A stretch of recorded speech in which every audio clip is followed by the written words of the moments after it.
Shalom, saudara-saudara. Kita jumpa lagi dan saat ini saya akan menyampaikan satu topik yang sangat penting.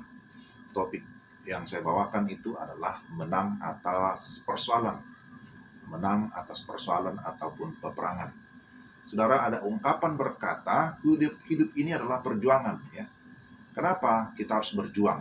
Karena memang kita menghadapi berbagai persoalan ataupun peperangan.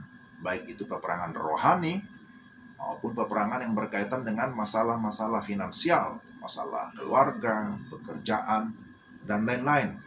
Nah, saya membaca 2 Tawarikh pasal 20.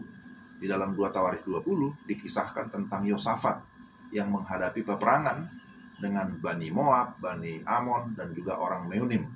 Ada 3 bangsa yang disebutkan di sana bersekongkol mau melawan dan mengalahkan bangsa Yehuda yang saat itu dikomandoi oleh Yosafat.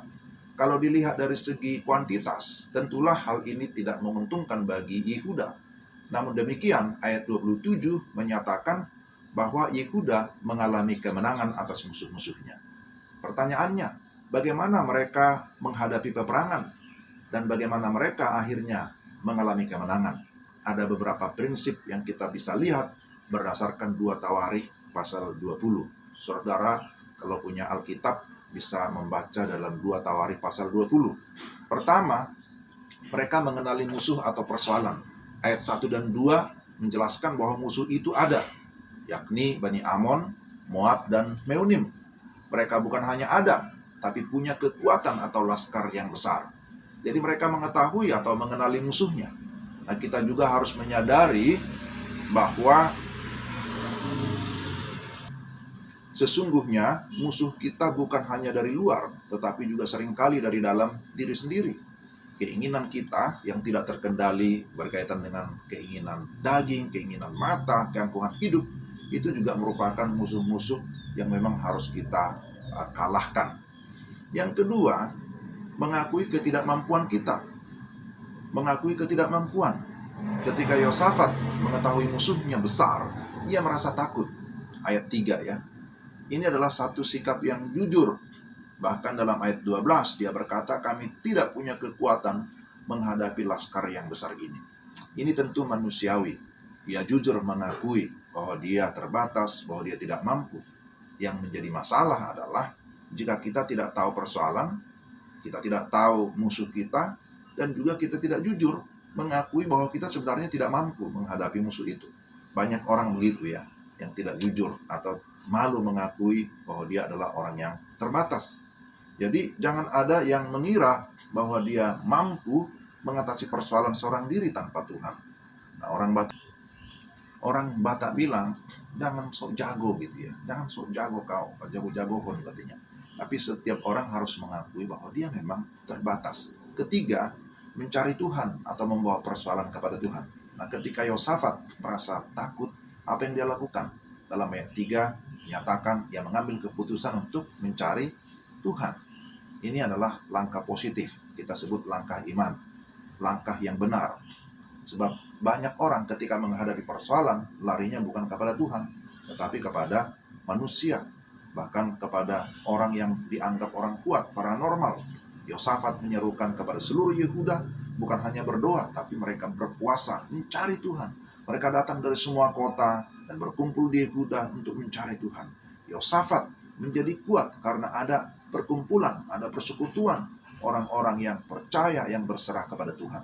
Maka doa haruslah menjadi senjata pertama kita yang kita gunakan kapanpun kita mengalami peperangan. Bukan senjata terakhir atau penghabisan.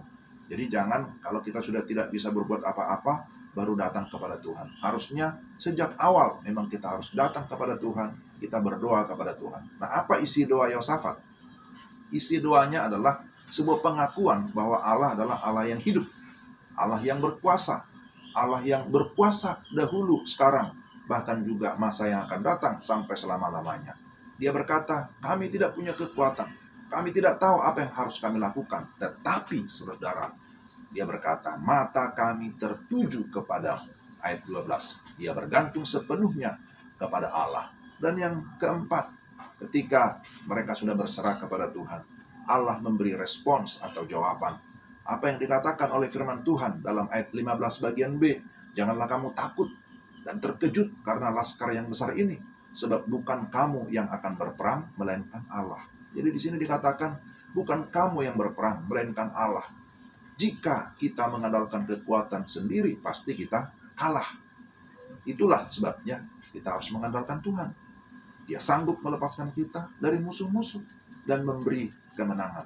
Dalam ayat 17, Tuhan berfirman, tetaplah di tempat. Artinya apa? Jangan lari dari peperangan.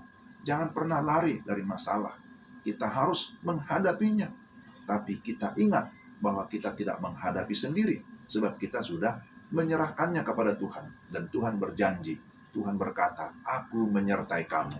Dan ayat 27 ini adalah berita kemenangan. Akhirnya mereka mengalami kemenangan. Tapi kenapa mereka bisa menang? Apakah karena mereka memiliki laskar yang hebat? Tidak. Tapi Tuhan sendiri yang berkata, aku yang berperang untuk kamu. Nah saudara, kita semua pasti memiliki persoalan, pergumulan. Kita diperhadapkan dengan peperangan, baik itu peperangan rohani, tapi jangan takut. Kita harus mengakui keterbatasan kita. Tetapi kemudian kita harus percaya kepada kekuatan dan kekuasaan Tuhan. Tidak ada persoalan yang terlalu besar jika diperhadapkan dengan Tuhan yang maha besar. Di dalam Tuhan selalu ada solusi, selalu ada jalan keluar. Di dalam Tuhan selalu ada jalan kemenangan. Yang penting adalah hendaklah kita tetap hidup di dalam Dia, di dalam iman kepada Dia.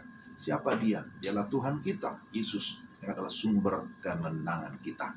Saya harap saudara, marilah kita meningkatkan iman kita dan yakin bahwa kita akan mampu berkemenangan di dalam Dia. Tuhan memberkati. Salam.